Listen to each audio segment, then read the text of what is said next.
Sehr geehrte Damen und Herren, Mesdames et Messieurs, dear Sir or Madam, hello students. Buongiorno. Hello and greetings from Finland. Diarif Galer. Sehr geehrte Damen und Herren, ich heiße Mackenzie Elwood und ich komme aus Sligo in Irland. Hello, we are Anya and Meta and we are the delegates of Slovenia. Bonjour à tous, buongiorno a tutti. Dear colleagues, my name is Edvinas and it is a huge honor to me to represent my home country, Lithuania. Hello everyone, we are 5 students and 1 teacher from Luxembourg. I am Julia and this is Muriel. It is an honor to be here and we want to thank the European Parliament for this great opportunity and we hope that we have an amazing time together. Il n'est pas toujours facile pour les adolescents de participer à la vie politique. Mais pourtant, notre présence ici est certainement un premier pas en ce sens. Right now, in this room, 397 European citizens from 28 joint member states with different norms, values, cultures, and languages have gathered here, all working on the future of our union. And it's crucial that we know how to communicate. We'd like to think that we are here not only as Portuguese, but also as European citizens who are active and interested in this union, our European Union. We, the youth of Europe, realize that above all we are Europeans. We believe that we can face the challenges that lie before us. You may say we're dreamers, but we're not the only one. We hope today you'll join us and Europe will live as one. I'm talking about the suffering of many people who are escaping from war and violence and who are trying to come to Europe looking for help. They are people who have left everything and we have the obligation to help them. Refugees, welcome. Thank you very much.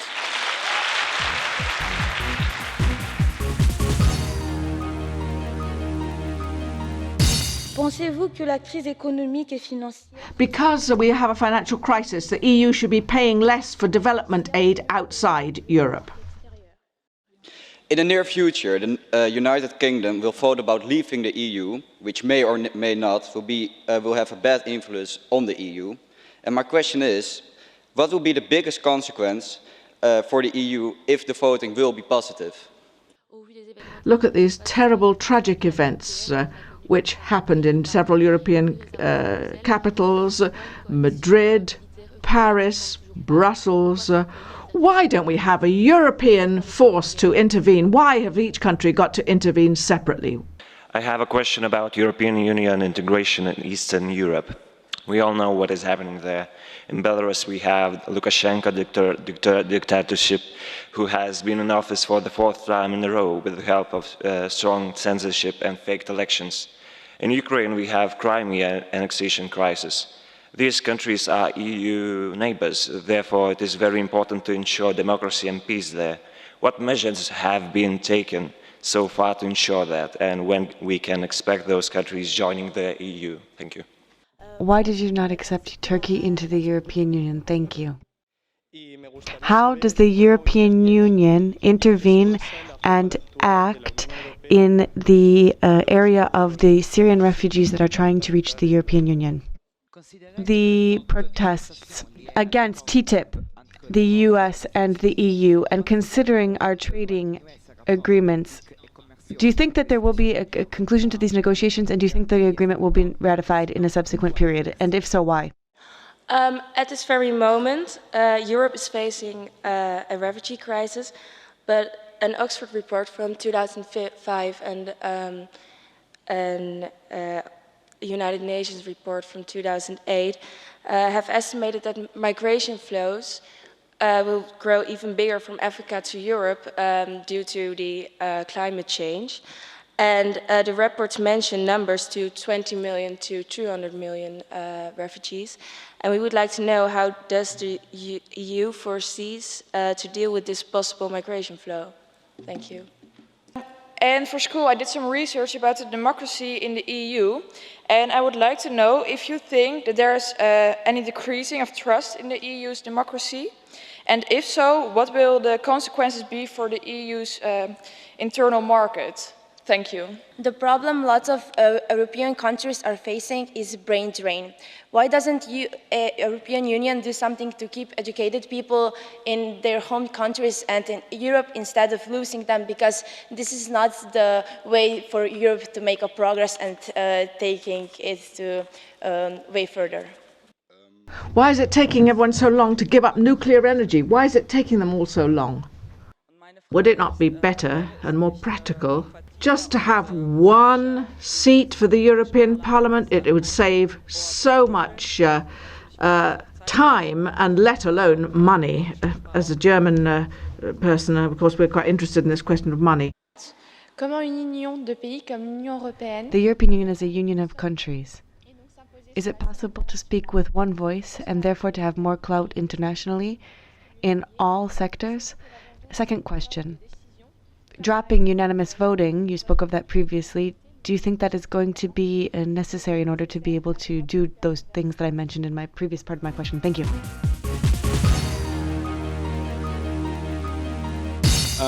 Well, of course, we have a big problem with plastic. This big plastic soup in the ocean, and we just throw plastic away like it's nothing. So the main part is we have to make people aware of what we do with plastic and what's the problem with plastic. And therefore we want to raise the plastic prices.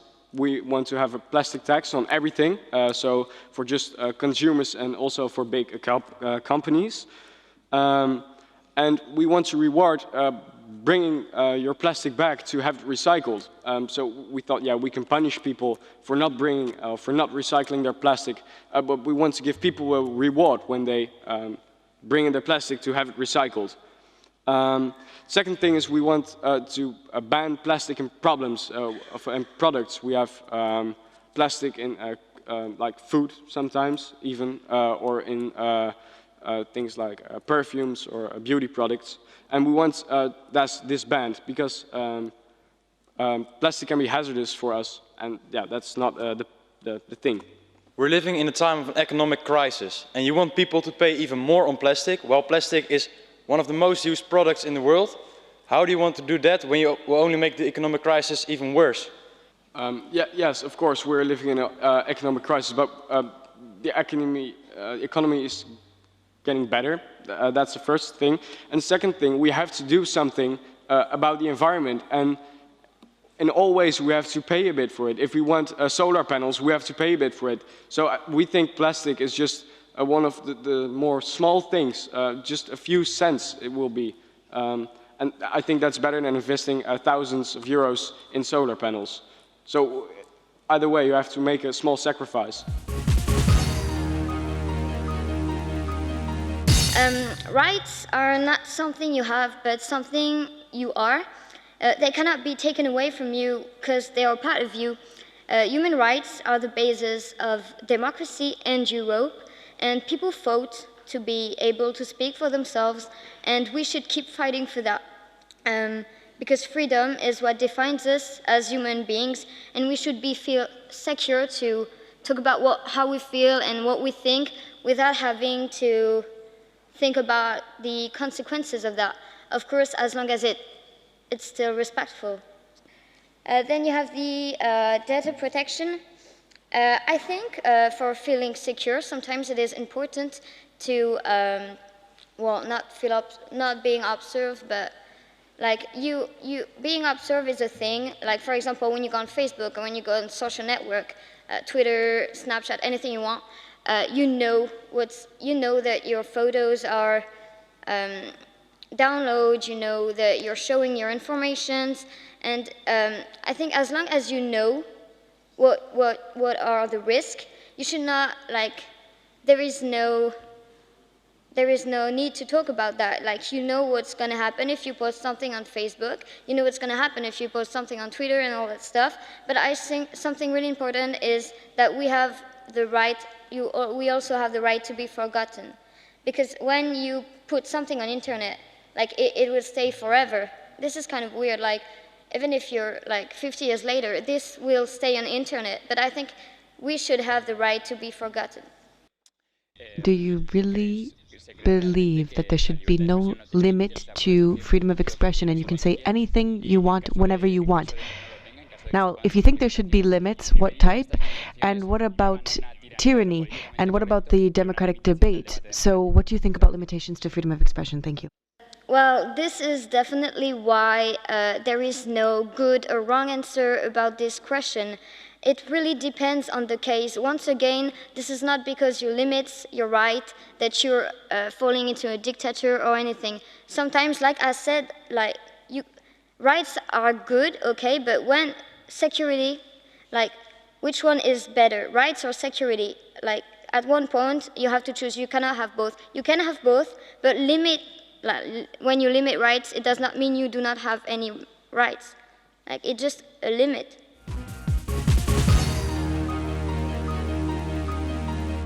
Does the current economic crisis justify a decrease in European Union financial aid? So, if we are talking about statistics, then last year there was a target to reach about 1% of GNI, but only 5 countries from 28 in the European Union reached this target. And that means that when it comes to finances and money, then we can always provide our help. And that means that we can add in other ways, like for example, schooling people, giving them food, or just helping them to deal out with democracy. And we can find other ways to step back, but to help them. It doesn't come up only to money and finances. And also the other non-governmental organizations like UNESCO can help people. I would just like to ask you, what is your definition of development? Because I think it can be, there can be different opinions from this term. Thank you. Okay, thank you. That's a real good question, because development is like improving skills, like it's the way to rule out with corruption, to make all the people have food, water, clothes, provide good living standards and economy. Like it's just improving the country and the way people can live. I want to say something that a French politician said, that the secret to liberty is education and ignorance is the way to keeping them unfree. Increase its bonds with edge countries, and on these edge countries would be Egypt, Morocco and other North African countries. And first we want to say that these are just treaties.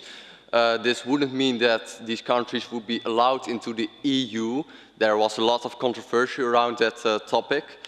Why we want to do this is increase our economic power and our position in the world, and stabilize these North African countries through trade, and we hope that they, through that trade, will be more democratic. And our third point was that the European Parliament should have more control over the European Commission, because in the original Trias Politica, the legislative power has control over the executive power, and in the current construction of the EU, this is not as good as it could be, and that's why we want to give the European Parliament more power over the European Commission. And an example of this would be that if a minister or a commissioner of the European Commission lies about something very important, that the European Parliament can decide to fire him. Thank you. What I was curious about is what's the exact relation between more trade with those countries and the influence of democracy? Thank you. Well, the main relation between economic bonds, trade bonds, and democratic values is that while you trade with a country, you are infiltrating your own values in that country. I know it sounds a little bit bad, you know, to say infiltrating, but it's like that.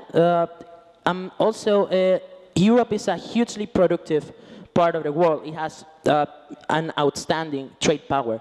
So if other countries want to trade with us, they have to have these democratic values. But we are not talking about imposing our democratic values, because that's now out of the political scheme. It's infiltrating that values into that society. Thank you. Today, our group pondered the question, what role should Europe have in migration and integration? Firstly, we decided that we should focus mainly on refugees rather than migrants. We also chose 5 groups that we thought were important. These groups were distribution, social integration, education, jobs, and the different ways to reach Europe. For distribution, we thought that refugees should be housed in small numbers in villages rather than in asylum centers in order to help with integration. For social integration, we decided that meetings or occasions where refugees can tell their stories to their communities should be organized, as communication is key for integration. For education, we decided that it was important for schools to integrate refugees evenly, rather than putting them all in the same classes. If refugees are evenly distributed in school, it will help to integrate them into the school.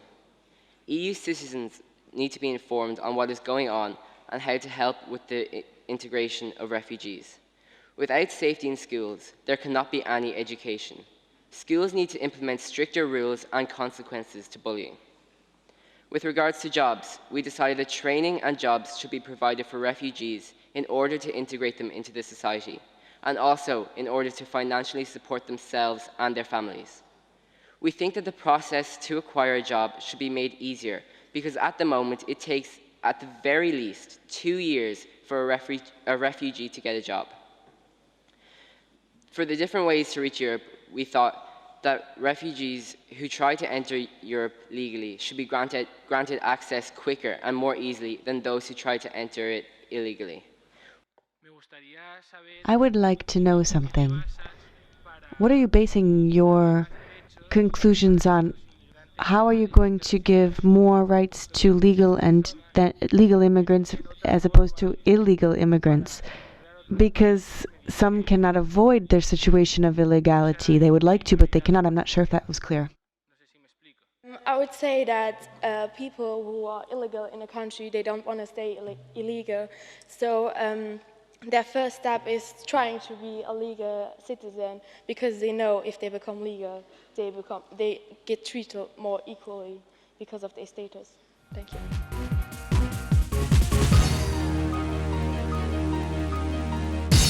As nowadays in Europe countries have their own separate national education system to establish the supranational education, which means that more than 2 countries coordinate in education working the same system. Another idea was to make internships for young people longer and of different types of jobs. So it would be a system more practical and useful for real life.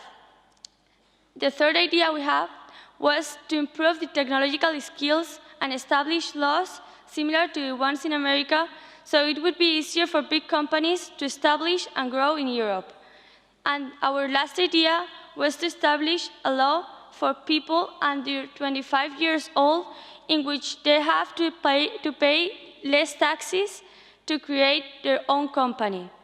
So to sum up, the solution we've reached are the supranational education, more varied internships, the improvement in technological skills, and to be easier for young people to create their own business. Thank you. What do you think? Do you think that this project for young people, should that be tailor-made to a country's situation, or should it be something that is Europe-wide? Do you think there are some countries that need a little bit more of a boost than others? Thank you. So obviously not all the countries are in the same situation. So as you said, in Spain, for example, many people have had to move to find jobs. So obviously we can't just implement the same measure for all the countries.